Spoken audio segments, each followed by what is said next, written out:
Welcome back to the Hot Slice Podcast. I am your host, Denise Greer, Executive Editor here at Pizza Today. And with me is Senior Creative Director, Josh Cowan. Hello, Josh. Hello, Denise. It's great to be back on the show with you. It's good to be I back in our home studios, home studios, yes, nice and comfortable home studios with good lighting and good mics and all that kind of stuff. which is kind of surprising because, yes, I am using my iPhone little headphones, but they actually work really well. Um, so, uh, so we have a great show Oh, for you.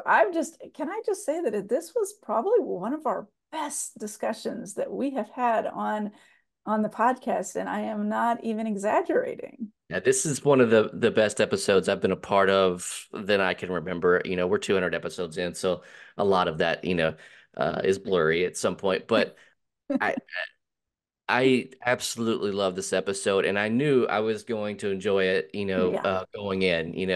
same. I'm a big fan of, well, it's we are interviewing Hengam Stanfield. She's with Mattenga's Pizzeria in San Antonio. She co-founded that with her husband Matt. So that's who we're talking to today. They have an amazing story, and she's just an absolute wealth of knowledge. Oh, man. I mean, I told her at the end of the show, I was like, we could just keep going for like 4 hours. We can make it an extended 4 hour episode if we really wanted to, because she's got so much knowledge to give. Like, she's just, they're 8 units and growing. They're looking at 4 more right now. So they're in complete growth mode, but they're doing it with a good head on their shoulders about how to grow and how to do it effectively with systems and knowing their role, because they've definitely taken a look at how they're growing and what their place is in that growth. That's what I just love that. I was blown away by their systems and if something is going wrong, they address it right away. Mhm. And it's very open to talk about with their employees. I was just super impressed by what everything they're doing. She Hingham also hosts a YouTube channel called Making Dough Show. So if it does, there's tons of great knowledge and good nuggets. 500 and some odd episodes. Can we just say, like, that's how many episodes she has on there? Yep. So subscribe to that because she is dropping good content all the time on that. But without further ado, let's just get into this conversation with Hingham, and I hope you get something from it. Absolutely. Hi, I'm Genevieve Ruby, a fifth generation dairy farmer here in Humboldt County, California. Did you know that 99% of California's dairy farms are family owned? And we're proud to sustainably produce the milk that goes into quality cheeses you use to create your delicious pizzas. Thanks for helping make California not only America's #1 dairy state, but the leading producer of mozzarella too. We hope you enjoy this podcast. Performance Food Service is proud to deliver high-quality products, innovative technology, and custom operational solutions to restaurants of all sizes across the country. The flagship division of Performance Food Group, with deep roots in the restaurant industry, Performance Food Service has been the exclusive distributor of the Roma family of brands for more than 65 years. This signature relationship has allowed Performance Food Service to become a leader in the pizza and Italian segment of food service nationwide. Hingham, hey, nice to have you on the show today. It's actually we Appreciate it. excited for this one for a while. Yeah. Thank you. So Thank you. fun. I'm very excited to be here. So, It is so fun. So your business, let's just talk about how amazing Matangas is. Let's just talk about the fact that you have 8 units and you're growing 2 more. Uh, how in the world are you able to grow like that? well, it's because, we've been at it for about 10 years. And so Mhm. we only, after like 4 years, we added our second unit.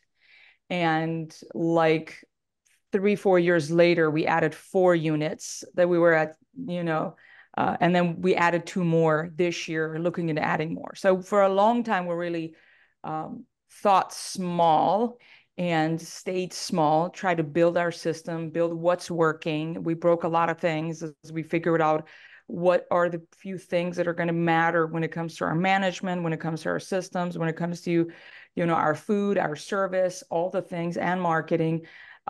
That's how we kind of grew and shifted our mindset a little bit. And I can go over that story as well. In 2020, we really decided to go all in and to bet on ourselves and our business. That's how it came about. Well, Oh, let's wow.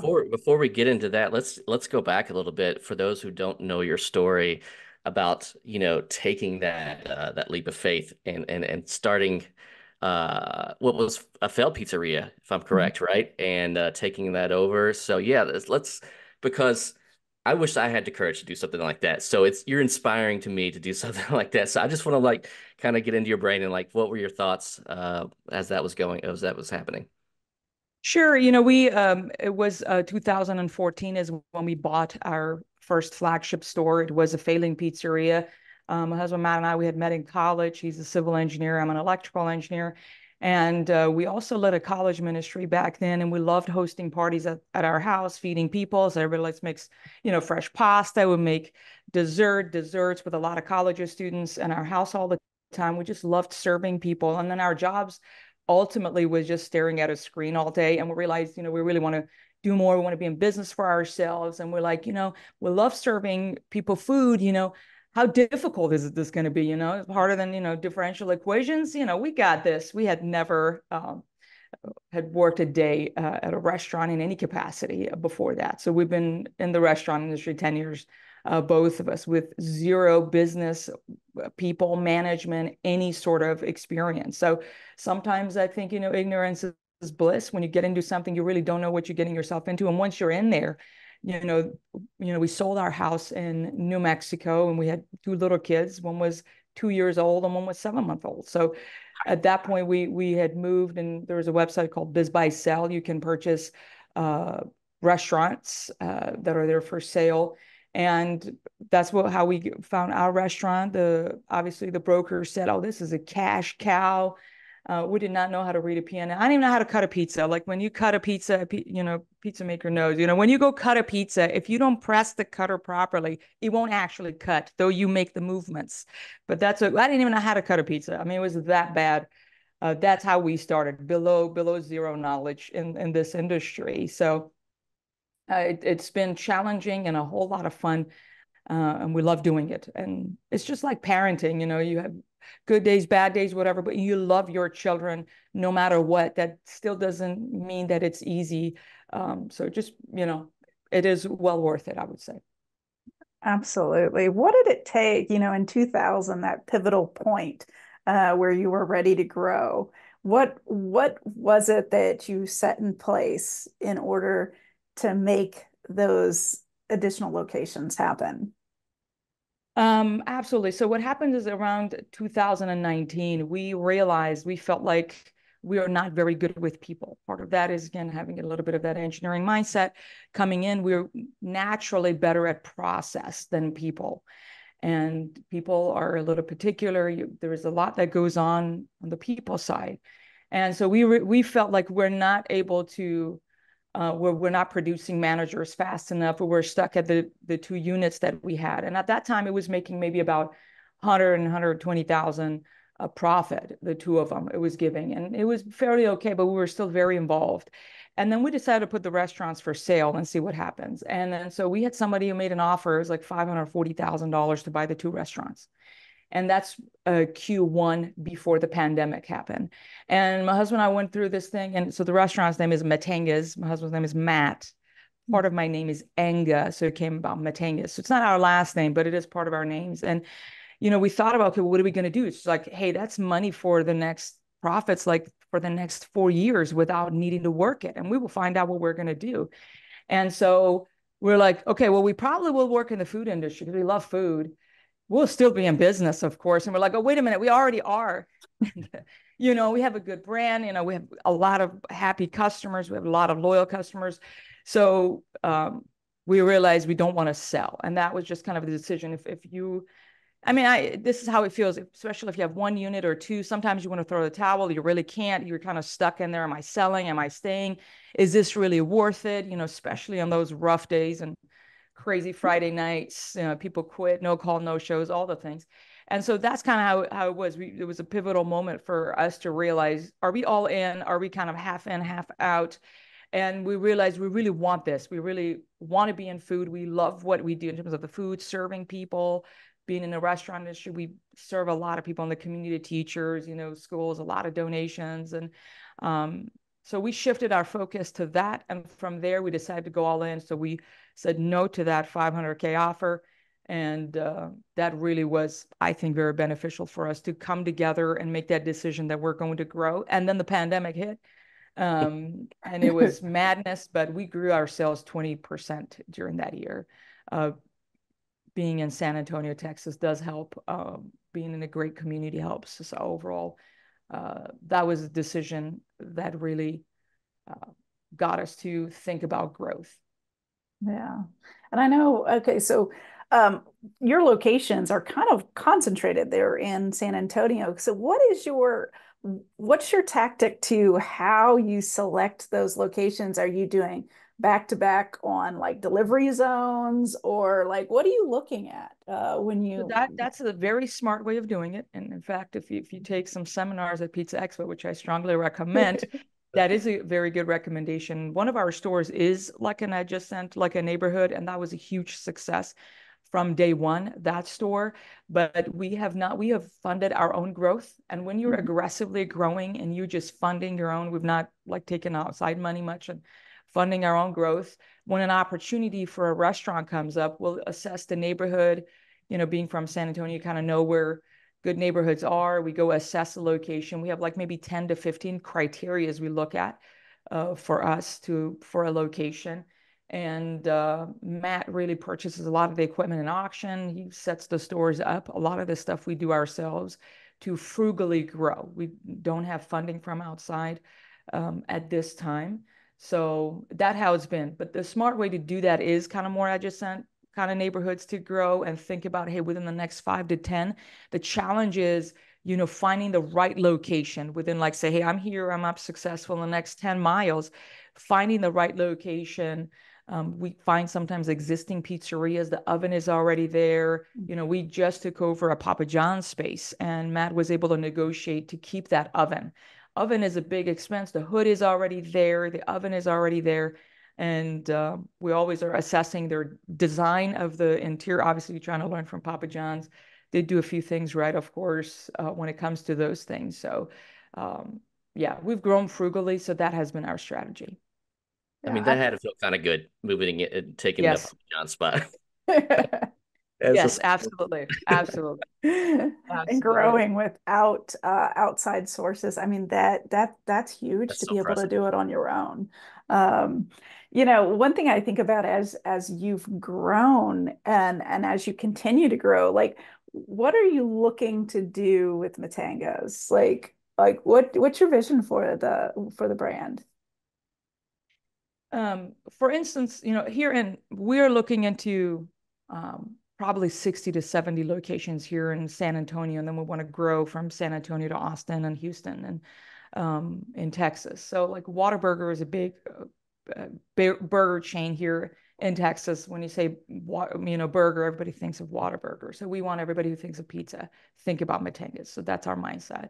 And you would think that's impossible, but if you look around, for example, there's a Domino's franchise in San Antonio. They have like 70 to 80 units in San Antonio.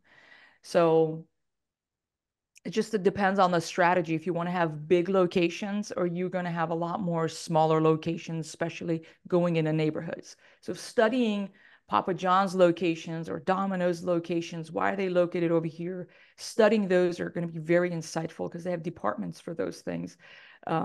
They have data to back things up. And so we've been really studying those bigger companies to figure out what are a few things we can learn for our growth. So our vision is about 60 to 70 units within San Antonio or Austin in our area.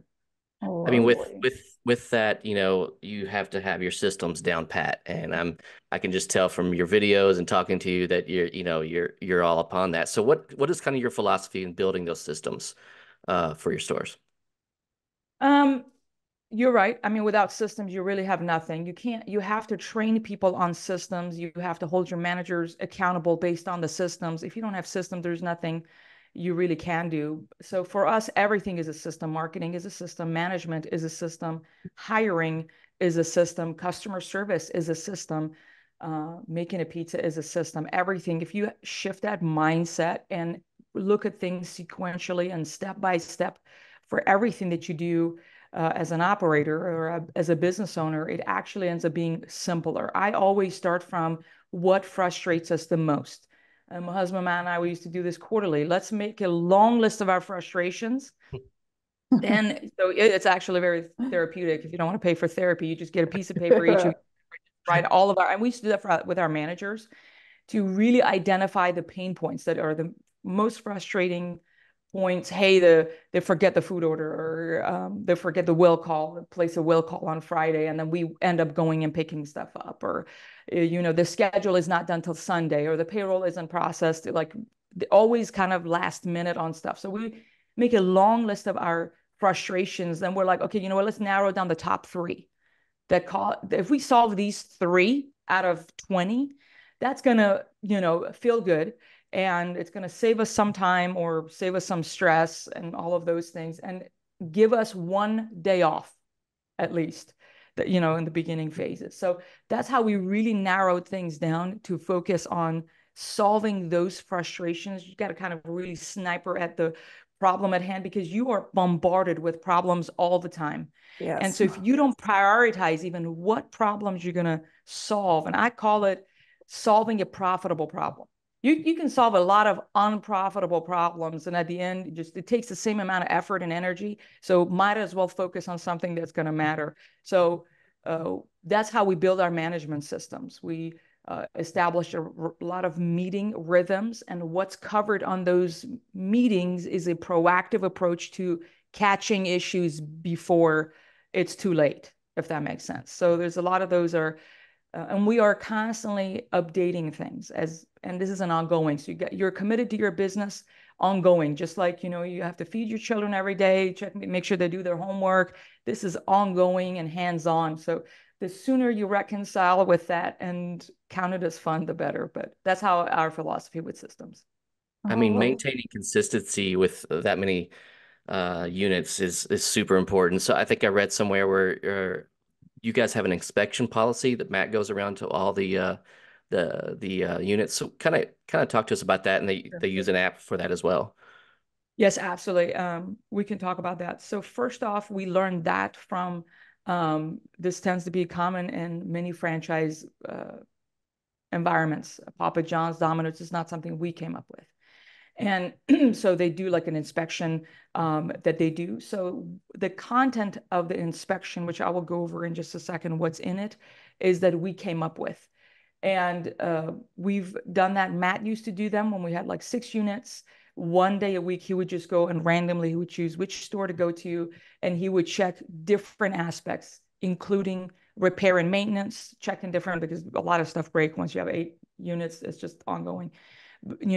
Prep levels, maybe on a Thursday he would go just to check our prep levels for the weekend, date stickers, different things that matters to the health inspector. We want to make sure those are getting inspected on a weekly that we are doing, and we have a higher standard than the health inspector coming in. So that was that, inspecting our greeting, farewelling, uniforms, all of those that are pain points that go into that inspection form. We do have 2 area managers now that oversee like our west side and east side stores. They do that inspection now, but we go over again health and safety systems. He checks, do the team do our ops book, like temp logs. We have these are standard for food safety. They come and check your temp log, the date stickers. That is checked weekly religiously to make sure everything is where it needs to be. That's our site inspection. So, wow, that's not new. We didn't invent those things. This is big franchise companies. They do those things, and we can learn from them and try to figure out how we're going to implement that. If one thing that we've had a long time And first time I saw it at Starbucks, they have this little binder. Sometimes the manager sits there and they have a binder or something that's their manager ops book. So this is the first system we created to, instead of constantly reminding people what to do, if they have one binder that everything is in there on a Monday, the 3 deep cleaning that has to happen today, the food order is done today, all invoices need to be uploaded to this app, payroll must be processed. 7 things that are there. The next page is all the temp logs.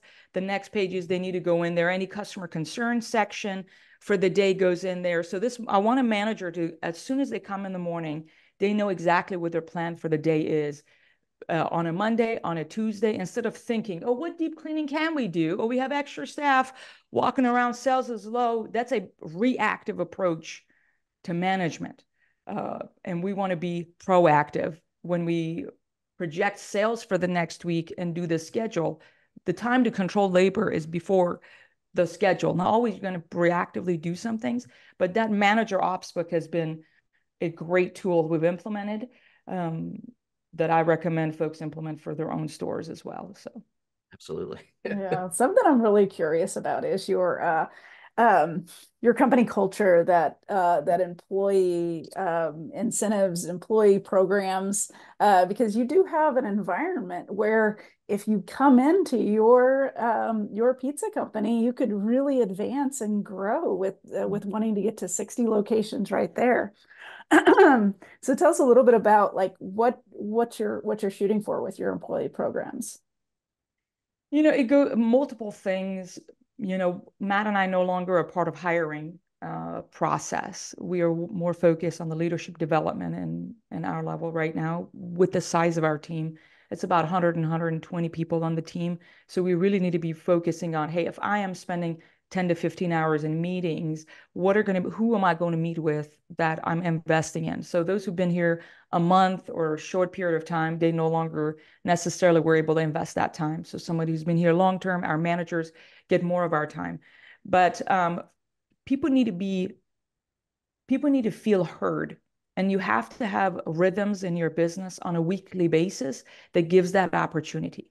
And that's been probably the biggest contributor to longevity within our team, because everybody gets frustrated. They just want to make sure you've heard them, you feel them, and you're working on it. You're able to give your explanation of why things are happening. So for example, some of our rhythms is like Tuesday, we have our engineered meeting we go over all the numbers, we go over all of our reviews, any issues, and then we make sure our managers are able to rely on one another more than they all rely on Matt and I. Everybody has wisdom to share. One may be phenomenal at customer service.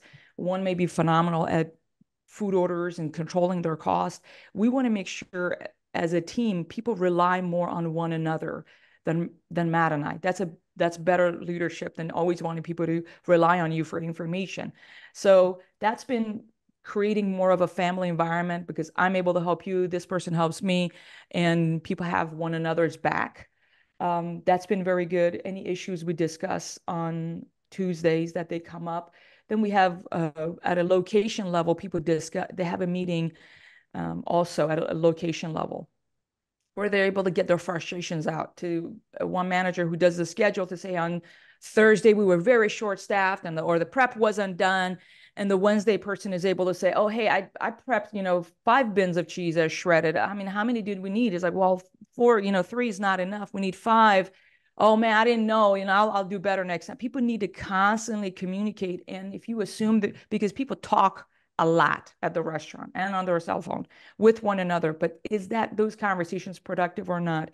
As leaders, you need to ask the right questions. One of the questions is, hey, tell me your highs and lows for last week. That gives everybody permission to tell you their lows. Hey, on Friday, it was very frustrating, it was crashing, but we had many mistakes. Okay, well, let's talk about it. What are we going to do next week? So it's an ongoing caring for the team and understanding when they're frustrated, when they're not, helping them in those things. We do have like a book of the month that we go through, and everybody gets up and gives a presentation about what they're learning about the book that we're reading. Right now, we're going through Crucial Conversations, because there is a lot of crucial conversations when people are physically exhausted, which is common in our industry. People are working long hours on their feet, it may be a little frustration here. They get out of hand. It gets, this one yells at this one and this happens. And everybody needs to get better at handling those crucial conversations. Somebody may need to get terminated.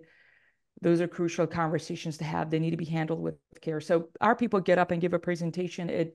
They see their own progress. 3 months ago, when somebody had to give their first presentation, maybe they were very nervous, but now they're very comfortable. They count it as a benefit of being part of this company, that they are better team members, better leaders, better fathers, better mothers. And that's ultimately our hidden agenda per se with our team, for them to feel fulfilled to be part of this team, if that makes sense. And they have better lives as a result of that.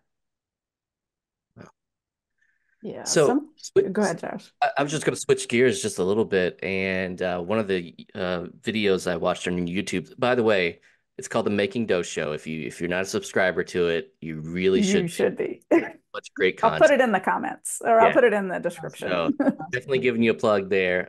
But so it was on AI marketing and how to use Chat GPT with marketing strategies. I'm all about this as well. So I was kind of wanting to hear your, just dive into how you use AI with your marketing right now.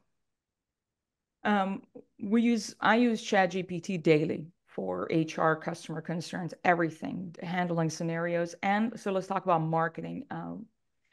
We do, for our planning purposes, a lot of our videos, copy for ads, our email. We send 2 emails a week religiously.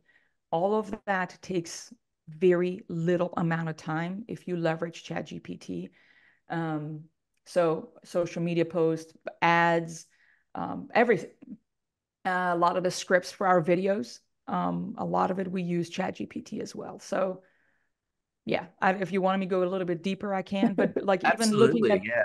Let's talk about some prompts that you might use for an email or something like that. Yeah, because it's all about the prompts. I've found if you do not have successful prompts, you're not going to get the right results, right? Yeah, and I've invested in like courses and classes to learn those things. So again, I didn't invent anything here. So I just kind of try to leverage the tool. So with the prompts, I try to probably 4 to 5 paragraphs I give on the prompts. And so let's talk about the emails. So the emails, like maybe it's a subject line. I used to say, for example, hey, help me act like a copywriter, email marketer, award-winning, marketer that works with restaurants. You have a decade of experience, the data for restaurant email marketing, and help me craft our emails for the month of June. Let's say 4 emails, easy. So we're going to get that done in the next 10 minutes. Okay, great. So help me craft 4 emails for the month of June. I said the emails are each to be less than 800 words. And I'd like to, it depends on how we're going to go. So we have a deal for the week. So I would say, hey, mention the following deals, and an order of pizza rolls for $5, an order of wings for 10, and the following week is this, the following is this. First, come up with a paragraph story about that food item, describing it, that it's, how delicious it is, and make it such that the reader, clicks on order now, where we'll have the button there, or just make it very persuasive. Give it a funny tone. I would just go back. This sounds, rewrite and sound like a small business owner who's writing to their customers, or rewrite and use less big words, or rewrite, make it shorter, rewrite, make it funnier, whatever thing. So there's a lot of going back and forth in those. But for the email, this is some of this, it just goes back and forth a lot. Mother's Day is coming up. Give me 5 possible campaigns for mothers. Make it that, the reader feels emotional after reading that story. See what happens. Yeah. Help me connect our pizza for moms and blah, blah, blah. Come up with a campaign. This is a lot of going back and forth on those. So I don't know if it was helpful. I'm trying to be hypothetical. Oh no, that's great. Was perfect. Yeah, because you have to teach the AI. You have to a 1-sentence prompt is not going to do the job. It's really have to guide them by hand all the way to the end. So but yeah, that was a great example. I'm glad you could share that with us. Yeah. And Josh, one thing I love about the pizza industry specifically is you are very helpful with other operators. Like you've learned so much in, the decade since you've been doing this, but you're willing to share your knowledge. What makes you, you are a very, very, very busy woman. Yet you're taking time out of your life to also be an educator. Where does that come from? Because I learn from a lot of folks myself. My husband, Mana, we read a lot of books. We pay for business coaching, a lot of podcasts I listen to from other people, and realizing that the knowledge isn't mine. It is to help others. And anyway, so those are some of those things I learned from many others. So it's just only natural to pass it. I would say it is maybe a little bit of a pizzeria culture. I mean, community culture it would be, because that's how it is when we go to a pizza expo. We've gone like 8 years, 2 years of missing, between COVID stuff. But I think that is a culture. I love Pizza Expo for that. You have people that are operators come and share what it is that they're doing. And knowledge is a commodity. I mean, you can get Mario Batali's dough recipe, on his books. Like, the recipes are not a secret. Yeah. It's never been. It's a shift in mindset. It's never been that. And I feel like the more I'm able to help others, the better leader I become, and the better leader in my community of our team. So that's is our intent. So I'm happy to help any business. And I'm very heavily involved in our local Chamber of Commerce, which I think is important as restaurant owners to be present. As small business owners, we have to have a voice. When there's a city council going on, we go and talk for different issues that affect our community. You have a voice, you got to use it. So what does the rest of 2024 look like for Mattenga's? A lot. So we're opening 2 more stores this year, as mentioned. There's constant restructuring with our people, and we have to figure out who are the next leaders, what's the training gap in between to get them to the next level constantly. And we have to grow our sales. There's a lot of uncertainty in the market. Being an election year, it is all the bad news out there. So we got to be very vigilant in growing our sales. I feel like that is our main job: growing sales, being out there, meeting customers, and growing our social media presence is another priority I have. You have to have a brand. You have to be known. You have, out of sight, out of mind. And there's a lot of noise out there. So I feel like social media and being out there is just a no-brainer. So those are our priorities. This is a year for scale and growth. So adding 4 stores is intense. It's so intense. That is crazy. But you guys need a reality show, actually. I know, right? Yes. We have like Keeping Up with Mattengas. It's like a hashtag we use in fantastic store level stuff that there happens. we go. We've already got Keeping Up with the Tangas. Let's let it happen. Your social media is so good. Like Thanks. the fact that it has such personality. I'll share it in the description because you know what you're doing when it comes to social media, and I just love watching it. I mean, or do we? You just nobody knows what they're doing. You just throw stuff at the wall, see what sticks. But that's what I it's think all about. that is what I'd be okay with failing. Some things will work, some things won't. But if you are too much of a perfectionist, you're going to go very slow. So we try to go fast. So yeah, we make a lot of mistakes as a result. But if you know your customers, if you know your customers and you know your language, like for us, we're trying to be funny and fun. It's a pizzeria, of course. We serve a lot of families with kids, and that's our vision, to entertain people. So we're hoping that brings a smile to the viewer's face. That's our objective. So yeah. It's authentic, and that's all. And I'm just sorry, Denise. It's all people can see that, and that means everything. Well, thank you. Appreciate it. Means a lot. That's awesome. We could actually keep you on here for, I don't know, we could do a 4-hour podcast. I have no doubt. Like we could dive into the weeds on so much stuff. But I really do hope that people click on your channel, because our followers are, of course, business owners. And I think they can learn a lot from what you're providing. So I thank you so much for hopping on the podcast with us today. And talking Mattengas, because you guys you're amazing. We'll have to do this again for sure. We need a part 2 for sure. Yeah, absolutely. Thank you. And as I always say, let's get back to work and make some dough. I love it. Good Thank you so tagline. much. Have a great day. All right, take care.